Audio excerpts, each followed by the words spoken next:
Ötən həftənin ən rezonanslı hadisəsi Türkan qəsəbəsində torpaq bölgüsünə görə güllələnən 3 qardaşdan ikisinin ölməsi ilə bağlı oldu. Hadisənin təfərrüatını təqdim edirik. Xəzər rayonunda bir gündə ailənin 2 oğlu öldürüldü, biri isə ağır yaralandı.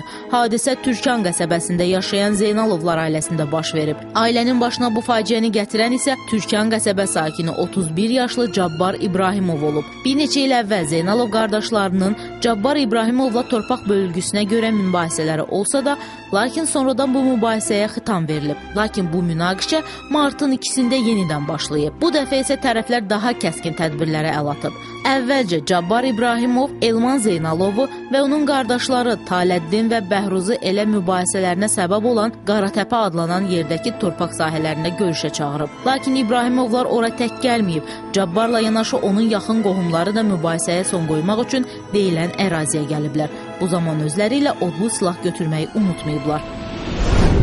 Orada aralarında yaranmış mübahisə zəminində Cabbar İbrahimov əvvəlcədən ona məxsus avtomobildə gətirdiyi qoşa-lülə ov tüfəngindən Taləddin Zeynalov və onun qardaşı Elman Zeynalova bir neçə dəfə atəş açmış və sonuncular aldığı xəsarətlərdən hadisə yerində ölmüşlər. Bağacı açdılar maşının arxa bağacını. Biz qaldıq Xalidlə, 3 qardaş. Sərf eləmirəmsə Winchester idi. Yəni o teklillər, qoşa ölülərlə şey edəməzdi, olmadan atmaz. Gördüm, tuşlayıb ucaya vursun mənə ki, qaçdım mənəmiş.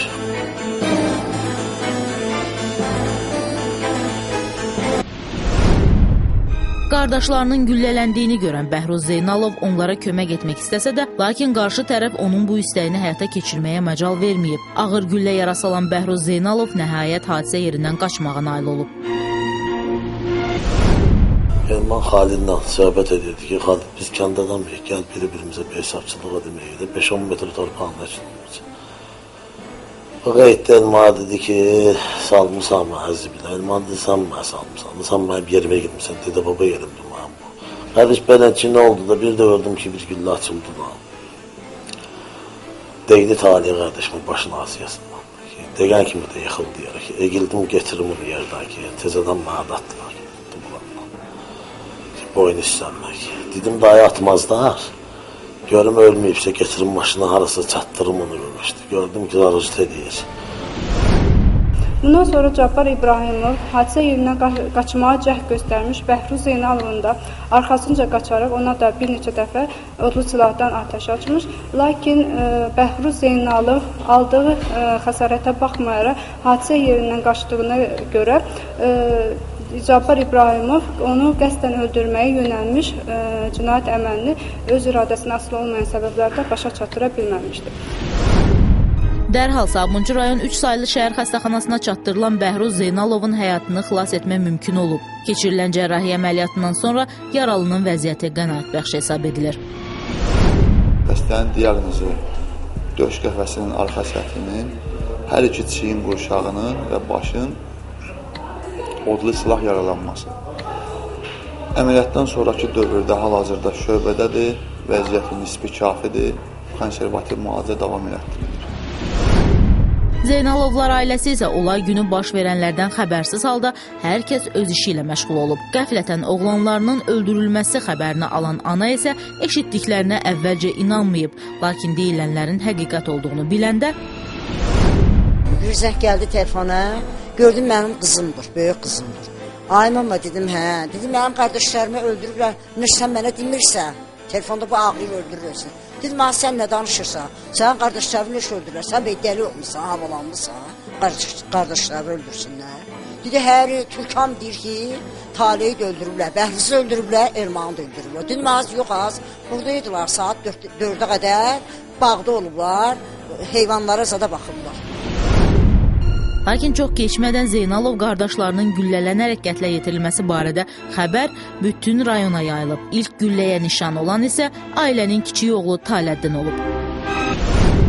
Birinci Taleyi vurub gözdə. İkinci zadı vuranda ürəyindən vurub. Ürəyindən vuranda Taleyi o deyib yerə. Deyib ki, ay öldüm. Ay öləndə böyük oğlum Bəhruz gəlib qucaqlasın bunu getirsin. Ona o atıb. Bəhruz'a da atıb, nə atıb. kürəklərindən, qolundan, hardan, başından, damarından atıb, hal-hazırda ağır halda yatır sağlıqçı var. Yaxınları qətlə yetirilən Zeynalovlar ailəsi isə qardaşlarının güllələnməsində digər şəxslərin də olmasını istisna etmir. Onların fikrincə hadisədə bir sıra şəxslərin adı hallanır ki, hazırda onların harada olması barədə məlumat yoxdur. Mən eşitdim ki, vurublar kürəkənmi. Bir də onu eşitdim, dedilər torpağın üstündə vurublar. Bilməm, nə torpaq, çağırıblar torpağın üstünə, onlar deyiblər, gəlin torpağın üstünə. Söhbət edir. Ölümə ölüm istəyir. Şo. Mənim sözüm bu. Mənim kürəkənimin bəli kostyumu Işıqda asılıdır. Mənim kürəkənimin ağ köynəyi Işıqda asılıdır. Bala, ona gəl yanına. İndi Zeynalovlar ailəsinin qorxu içərisində yaşamağa vadar edən səbəblərdən biri də məhz iki ailə arasında olan qan düşmənçiliyinin get-gedə daha da artıb daha kimsələrin isə canını alma ehtimalıdır. Elə buna görə də gecələr yuxuları ərşə çəkilən ailə hər adi bir səsdən təşvişə düşür. Gördüm qapıya tap. Dedim maşın keçəndən sonra. Maşın gəldi keçdi oradan gördüm ki sarı maşın rəngi. Belə şey oldu. Şişəsinin rəngi sarı. Işığı gəldi. Dedim Allah sorulub kimdir? Qorxumdan girmədim. Durmadım ayağa. Ancaq fikrim gecə dedim özümüzü aça bilməyəm də tap. Gördüm yox heç kəs həyətə girmədi. İndi mən Allah üçün danışıram da həyətə girən olsa dərimi həyətə girdirəm. Sonra gördüm ki maşın xoddan da getdi. Biri ayqoda dedim, hə. Dedi ki, bayra çıxmırsa, kimsə maşınla keçdi, hasardan həyətinizə baxır. Dedim, mən danışmı, mənə qorxudur mənə. Siz gedəcəksiniz evdən, mən sonra evdə tək qalacağım. Qorxaram. Dedi ki, pes bayra çıxma, pes maşın keçdi bir belə. Qapıda dögülür. Pes bayra çıxma, günə ki, bayra, mən də ki, bayra çıxmadı, ancaq arvad görür. Qeyd edək ki, faktla bağlı Xəzər rayon prokurorluğunda Cinayət Məcəlləsinin 120.2.7-ci qəsdən 2 və ya daha çox şəxsi öldürmə, 29.120.2.7 qəsdən 2 və ya daha çox şəxsi öldürməyə cəhd maddələri ilə cinayət işi başlanılıb, istintaq əməliyyat qrupu yaradılmaqla hadisə yerində məhkəmə tibbi ekspertin iştirakı ilə baxış keçirilib.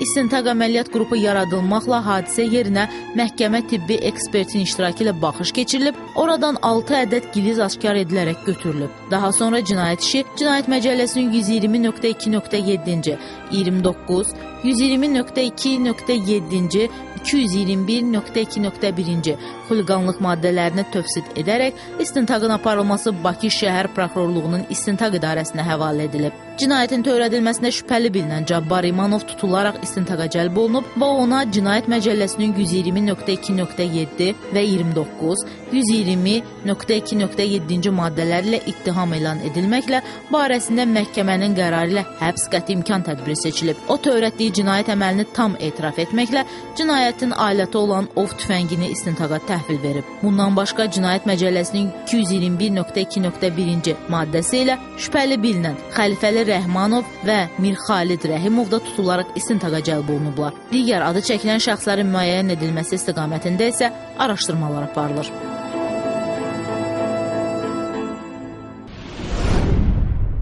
Bütün bunlar ölkə polisinin keçirdiyi əməliyyat tədbirlərinin izi ilə komandamızın həftə boyu toplayıb bərsiyə gətirdikləri idi. Bunlar biz göstərməliyik. Ən azından ona görə ki, olanları görüb nəticə çıxardaq. Onların bir daha baş verməməsi üçün hər birimiz nə isə edək. Efirdə isti izlərdir. Gələn həftənin bu vaxtı görüşənədək. Salamat qalın.